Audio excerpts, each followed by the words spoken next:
गानचतुराय गानप्राणाय गानान्तरात्मने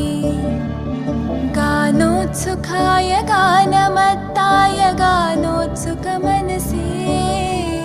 गुरुपूजिताय गुरुदैवताय गुरुकुलस्थायिने गुरुविक्रमाय गुह्यप्रवराय गुरवे गुणगुरवे गुरुदैत्यकलक्षेत्रे गुरुधर्मसताराध्याय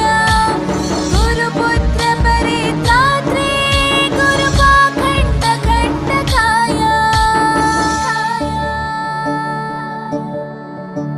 गीतसाराय गीततत्त्वाय गीतगोत्राय धीमहि गूढगुल्फाय गन्धमत्ताय गोजयप्रदाय धीमहि गुणाति